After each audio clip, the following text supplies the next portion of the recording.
estudante do 5º ano do ensino fundamental. Sou Mônica Couto, professora de Geografia. Como estamos construindo, ao longo do tempo da pandemia, os nossos estudos no componente curricular de Geografia, na aula de hoje vamos aprofundar um pouco mais sobre o nosso estado Minas Gerais. E na aula de hoje vamos falar especificamente de quais são os grupos étnicos, ou seja, quais são os povos que deram origem à população mineira da qual eu e você somos parte. Então, o que a gente vai construir juntos nessa aula? Na aula de hoje, vamos conhecer o processo de formação do território de Minas Gerais, porque é muito difícil a gente conseguir separar o povo do seu lugar, o povo desse território onde ele se apropria e estabelece suas relações. Vamos identificar quais foram, então, esses grupos étnicos que deram origem à população mineira e vamos reconhecer as contribuições desses grupos na cultura, então, de nós mineiros, ou seja, na nossa mineiridade. Mas antes da gente começar, eu te convido a retomar o tema da nossa primeira aula. Na nossa primeira aula, dissemos sobre a diversidade sociocultural mineira, ou seja, dissemos um pouco de quais são as características culturais e sociais desse povo, então, que ocupa esse território, o estado de Minas Gerais. E lá naquela aula, na primeira aula, conversamos sobre o que é cultura. E cultura, como você pode observar aí no nosso mapa conceitual, é uma forma de participação no mundo, é uma forma de organização e manifestação dos nossos valores, da nossa identidade, dos nossos símbolos. A cultura é também um modo de convivência, ou seja, como que os diferentes povos no estado de Minas convivem. O que temos de diferente que faz com que nossa cultura seja tão rica? Então, conhecer as diferentes formas de convivência nos dá condições de conhecer o diferente, respeitá-lo e valorizá-lo, além de ampliar o nosso repertório cultural. Você aprendeu também que cultura é uma forma de transmissão dos valores, dos costumes, dos hábitos e das tradições que acumulamos ao longo do tempo de nossos familiares, de nossos ancestrais. Você compreendeu comigo que essa cultura, ela se manifesta através de bens materiais e bens imateriais. E o que são, então, esses bens materiais? São aqueles, então, que revelam a materialidade de uma cultura. Ou seja, quando a gente olha para uma edificação, um prédio, uma igreja, o conjunto arquitetônico da Pampulha, um monumento, a gente observa ali a materialidade da cultura de um povo, que no caso nosso mineiro, foi construída ao longo da nossa história. E o que seria, então, o patrimônio imaterial? O patrimônio imaterial, ele está diretamente ligado ao patrimônio material, mas ele tem a ver com saberes, com o modo de fazer dessa materialidade. Podemos dar como exemplo o queijo canastra, o modo de produzir. O patrimônio material é o queijo em si, mas o patrimônio imaterial são os saberes que aquelas populações que lidam com a produção desse queijo, elas desenvolveram ao longo do tempo e elas conseguem manifestar e transmitir aí, para os seus familiares e para as pessoas que passam a assumir esse ofício. E quais são, então, alguns dos patrimônios materiais e imateriais do nosso estado? Como patrimônio material, podemos citar os sítios arqueológicos, Gruta da Lapinha, Gruta de Maquiné, por exemplo, alguns espaços como lá os Profetas em Congonhas, do mestre Ataíde Aleijadinho, Podemos dizer do conjunto arquitetônico da Pampulha, podemos dizer da Maria Fumaça, que liga São João del Rei a a Tiradentes, né? Um outro patrimônio material. E os patrimônios imateriais? Dizemos dessa arte, desse saber em produzir o queijo canastra. Podemos dizer da arte da produção da viola e da forma como o mineiro toca esse instrumento musical. Podemos dizer das tradições religiosas, as folias de reis, por exemplo.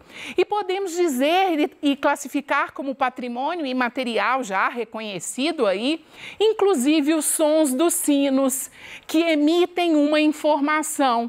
Geralmente, nas cidades do interior, os sinos, eles simbolizam muito. A população, ela consegue ter o ouvido apurado para saber que o número de toques e a forma com que se toca há o desejo de produzir uma informação. Então, agora que já fizemos uma pequena retomada de tudo o que vimos naquela aula de diversidade, vamos então compreender quem são esses grupos étnicos que formam o povo mineiro? Mas antes disso, você deve estar se perguntando aí, e como é que o nosso território, esse espaço físico delimitado pelas fronteiras, chamado de Estado de Minas Gerais, foi organizado e foi formado? Então, é preciso a gente fazer uma incursão pela nossa história, pela história do Brasil. Minas Gerais nasce da descoberta do ouro. Então, como você já deve ter visto lá nas aulas de história, né?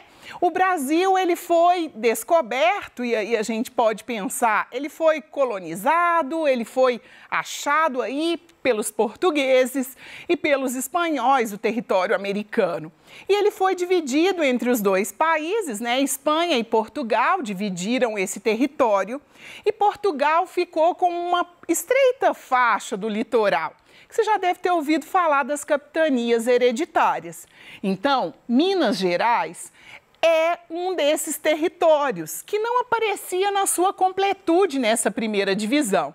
Mas as atividades econômicas, inclusive as bandeiras, né, ou seja, aquelas expedições que os bandeirantes paulistas e os portugueses realizavam para descobrir outras riquezas no território, fez com que se chegasse nesse território. Éramos formados, o território de Minas Gerais era compreendido pelo menos por 3 capitanias hereditárias. As maiores eram Espírito Santo e São Vicente. Então, a gente acabava sendo um território, uma grande capitania que se chamava São Paulo e Minas de Ouro. Lá em 1720, então, há o desmembramento dessa capitania e passa-se a chamar a capitania de Minas Gerais. Se a gente fizer uma conta, em 1720, a data do surgimento do nosso estado, você vai perceber que esse ano, Minas Gerais completa 300 anos de história enquanto estado. Então, aqui tem um mapa, né? Um mapa histórico, e aí a gente pode considerar esse mapa como um patrimônio material. Ele é uma das primeiras representações que a gente consegue consultar no Arquivo Público Mineiro. É possível ir presencialmente, mas encontra-se disponível. Então, aqui a gente tem um primeiro esboço de uma planta geral da capitania de Minas Gerais. Você vai observar que você não tem muita clareza dessa definição, desse contorno que a gente tem costume de observar no nosso mapa atual. Então, quando da descoberta do ouro, essa região, ela acaba atraindo um número grande de pessoas. Num primeiro momento, esses primeiros bandeirantes, esses desbravadores, esses curiosos que vieram em busca dessa riqueza mineral, eles acabaram passando muita dificuldade em função da falta de infraestrutura mesmo, infraestrutura que a gente pensa, inclusive, de abastecimento, de alimentação. E 3 cidades, já em 1711, elas já eram reconhecidas pelos reis no Brasil e em Portugal. E que cidades eram essas? A gente está dizendo de Vila Rica, que depois passa-se a se chamar Ouro Preto e chama até hoje, né? Mariana e Sabará. Vila Rica, ela se tornou, então, quando a capitania de São Paulo e Minas se desmembrou, ela se tornou a capital dessa capitania. Então, Vila Rica foi durante muitos anos a capital do estado de Minas Gerais. E lá em 1897, quando da construção da cidade planejada Belo Horizonte, né, no Curral del Rei, Ouro Preto, então, Vila Rica deixa de ser a capital e Belo Horizonte assume esse lugar de capital do estado de Minas Gerais, que é até hoje. Então, quem são os grupos étnicos? Se a gente já conversou um pouco como é que ocorreu a formação desse território, quem foram as pessoas que aqui já viviam e aqueles que chegaram na descoberta dessas riquezas e ocuparam esse território? Estamos dizendo, então, de principalmente 3 grupos étnicos. E Minas Gerais, ela não se diferencia do Brasil. O Brasil, a gente sabe que tem na sua formação populacional principalmente 3 etnias. Minas também. Aqui viviam os indígenas, ou seja, esse território já era um território ocupado por esses povos indígenas. Foram trazidos para cá os africanos, e aí a gente sabe que numa condição forçada, enquanto mão de obra escravizada. E chegaram às Minas Gerais também os imigrantes, principalmente italianos e portugueses. Eu tive a curiosidade de fazer uma busca e, na atualidade, em 2019, os estudiosos de geografia da PUC fizeram um levantamento dos registros e hoje chegam no nosso estado haitianos, colombianos e ainda alguns italianos. Então, os haitianos a gente consegue justificar, né? O país foi devastado por terremoto, então há essa migração. Então, tem essa chegada. Em 2019, a gente registra principalmente estes 3 povos. E aí, dizendo um pouquinho de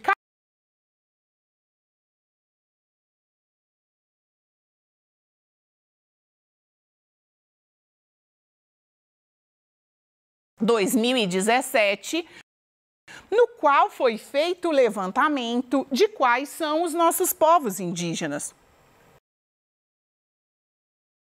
E aí, a gente tem 14 comunidades indígenas, povos indígenas em Minas Gerais. Se você se atentar aí no mapa, você vai perceber que os números eles se repetem. E que justificativa a gente tem para isso? Os povos indígenas, eles não ocupam apenas um município. Lembra que a lógica de ocupação do território, o modo de vida dos povos indígenas, não é esse modo de vida nosso, não indígenas, que tem essa lógica de fronteira, que tem essa lógica do rigor administrativo do território. Os povos indígenas, na verdade, eles precisam de um espaço muitas vezes maior para que a sua sobrevivência seja garantida. E vamos observar um exemplo? Os Chacriabá, por exemplo, marcados de número 12, eles aparecem em pelo menos 3 municípios do nosso estado: Cônego Marinho, Itacarambi e São João das Missões. Isso se repete com outros povos, os Pataxó, por exemplo, também os Krenak, 7 Salões. Então, essa diversidade aí dos povos no nosso território ainda é expressiva. E aqui eu trouxe uma matéria do jornal, né, que você está vendo aí de onde foi extraído, que diz sobre um povo indígena daqui do nosso território, Chucuru Cariri, e o cacique, ele deu uma entrevista e ele explicou um pouco como é que essa cultura indígena foi também influenciada pelos outros povos e pelos colonos, por aqueles que chegaram no seu território. E a imagem deve estar chamando a sua atenção porque esses índios moram em residências de alvenaria.